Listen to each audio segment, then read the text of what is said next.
कल्पना कीजिए उस समय की जहां डॉक्टर पेशेंट की सर्जरी तो करता था, लेकिन उस पेशेंट की कुछ दिनों में ही मौत हो जाती थी। पर ऐसा होता क्यों था? इसका कारण था संक्रमण। लेकिन हैरानी वाली बात यह है कि उस समय तक माइक्रोस्कोप का आविष्कार हो चुका था, लेकिन फिर भी लोग सर्जरी के बाद संक्रमण से मर जाते थे।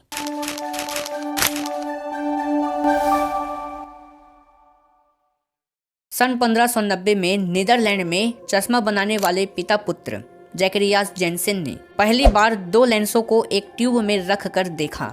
उन्होंने पाया कि इससे वस्तुएं बड़ी दिखती हैं। ये एक पहला ऐसा सूक्ष्मदर्शी था जो 3 से 9 गुना तक किसी भी वस्तु को जूम करके दिखा सकता था। इसे संयुक्त सूक्ष्मदर्शी यानी कंपाउंड माइक्रोस्कोप के नाम से जाना गया। लेकिन 1665 में ब्रिटिश वैज्ञानिक रॉबर्ट हुक ने भी एक कंपाउंड माइक्रोस्कोप का आविष्कार किया जो 2 लेंसों का बना हुआ था, जिसमें से एक लेंस आंख के पास और दूसरा लेंस वस्तु के पास स्थित होता था। उन्होंने उस लेंस से कार्ग के एक पतले टुकड़े को लिया और अपने बनाए हुए सूक्ष्मदर्शी में देखा, जिसे उन्हें मधुमक्खी के छत्ते के समान संरचना दिखाई दी और उन्होंने उसे कोशिका नाम दिया और वे कोशिका की खोज करने वाले पहले वैज्ञानिक बने। लेकिन ये सिर्फ 20 से 30 गुना तक ही जूम करके दिखा सकता था।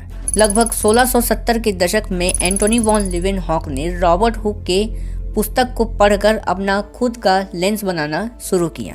उन्होंने अपनी महत्वपूर्ण खोजों को 1673 के बाद दुनिया के सामने रखी।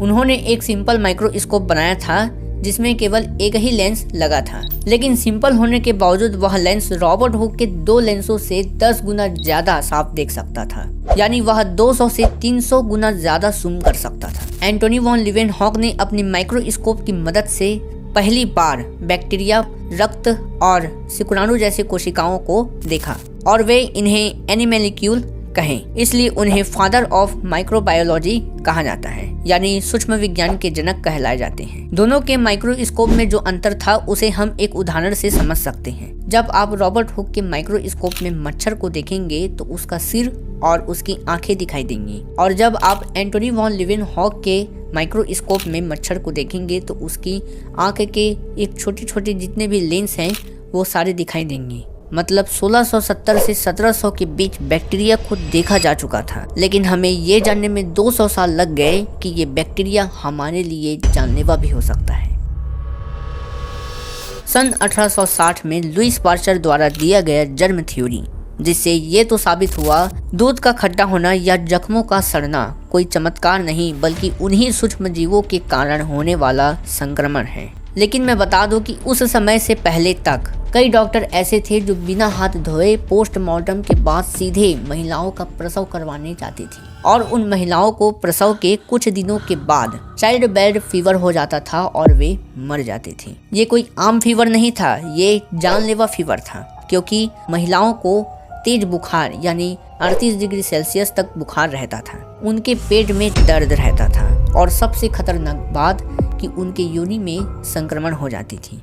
और इस बीमारी से छुटकारा सन 1847 में डॉक्टर इग्नाज सेमेलवाइस के द्वारा हाथ धोने के नियम के आधार पर इन मौतों को कंट्रोल किया गया, क्योंकि उन्होंने देखा कि जिस क्लिनिक में हाथ धोया जाता है वहाँ मृत्यु दर कम है, और जिसमें हाथ नहीं धोया जाता है उनमें मृत्यु दर ज़्यादा है। इससे उन्हें पता चला कि हाथ धोना हमारे लिए बहुत ही ज़्यादा महत्वपूर्ण है। अब ये तो हो गया महिलाओं के प्रसव की बात, लेकिन यह प्रसव तक ही सीमित नहीं था। जब डॉक्टर पेशेंट की सर्जरी किया करते थे तो हाथ धोना तो छोड़ दो, वो अपनी कोट को भी साफ नहीं करते थे, क्योंकि उनका मानना ये था कि कोट को साफ ना रखने से उनकी महानता बढ़ती है। जिस कोट को पहनने के बाद वे पेशेंट की सर्जरी करते थे, उसी कोट को पहने हुए वे दूसरे पेशेंट की सर्जरी भी कर देते थे, जिससे पेशेंट को संक्रमण हो जाता था और वे कुछ दिनों में मर जाते थे। ये सिलसिला सालों तक चलता रहा, लेकिन 1860 में लुईस पास्चर के कीटाणु सिद्धांत से प्रेरित होकर जोसेफ लिस्टर ने एक एंटीसेप्टिक सर्जरी यानी कार्बोलिक एसिड का यूज करके हाथ धोना, उपकरणों को साफ करना और हवा में कार्बोलिक एसिड को स्प्रे करना शुरू किया, जिससे मृत्यु दर 50% से गिरकर 15% हो गया और धीरे धीरे 3% से भी कम हो गया। सन 1830 के आसपास जोसेफ लिस्टर के पिता जोसेफ जैक्सन लिस्टर ने सूक्ष्मदर्शी के स्फेरिकल एब्रेशन यानी धुंधलापन और क्रोमेटिक एब्रेशन यानी रंगीन किनारे के दिखने की समस्या को खत्म कर दिया। अब आपके मन में एक सवाल गूंज रही होगी, जब जोसेफ लिस्टर के पास माइक्रोस्कोप था तो उन्होंने उस संक्रमण की परीक्षण क्यों नहीं की, यानी उन्होंने संक्रमण का परीक्षण करके उस तोड़ को क्यों नहीं निकाला। लेकिन मैं बता दूं, जोसेफ लिस्टर के पिता ने सूक्ष्मदर्शी के कुछ कमियों को ही दूर किया, न कि पूरे सूक्ष्मदर्शी को बदला। उस माइक्रोस्कोप से बैक्टीरिया जैसे सूक्ष्म जीवों को नहीं दिखा जा सकता था। सन 1876 यह वह साल था जब रॉबर्ट कोच ने बताया कि ये बीमारियां गंदी हवा से नहीं बल्कि बैक्टीरिया यानी सूक्ष्म जीवों से फैलती हैं, और अलग अलग प्रकार की जो बीमारियां हैं वह अलग अलग प्रकार की बैक्टीरिया से फैलती हैं। उन्होंने एक बीमारी एंथ्रेक्स को चुना और उन्होंने बताया कि ये जो एंथ्रेक्स बीमारी है वह बैसिलस एंथ्रेसिस नामक बैक्टीरिया से फैलता है। सन 1931 अर्नेस्ट रुस्का और मैक्स नोल ने मिलकर उच्च ऊर्जा इलेक्ट्रॉन बीम और चुंबकीय लेंस का प्रयोग करके उच्च मैग्निफिकेशन वाले माइक्रोस्कोप को बनाया। उस समय के हिसाब से उनका ये मॉडल 400 गुना तक ही जूम कर सकता था, लेकिन 1933 तक अर्नेस्ट रुस्का ने इसमें सुधार किया और इसे 12,000 गुना तक जूम करने वाला सूक्ष्मदर्शी बनाया। देखिए, प्रकाश सूक्ष्मदर्शी जिसमें लाइट की आवश्यकता होती है किसी भी वस्तु को बड़ा देखने के लिए, और वह 1000 से 2000 गुना तक ही जूम करके दिखा सकता है। लेकिन आजकल के मॉडर्न इलेक्ट्रॉन माइक्रोस्कोप 10 लाख से 20 लाख गुना तक जूम करके किसी भी वस्तुओं को दिखा सकता है, और कुछ मामलों में 1 करोड़ गुना से भी अधिक यह जूम करके आपको दिखा सकता है। सोचिए, 1 करोड़ गुना। मैं क्या करूं, फिर जॉब छोड़ दूं? अर्नेस्ट रुस्का को इसी खोज के चलते भौतिकी का नोबेल पुरस्कार दिया गया।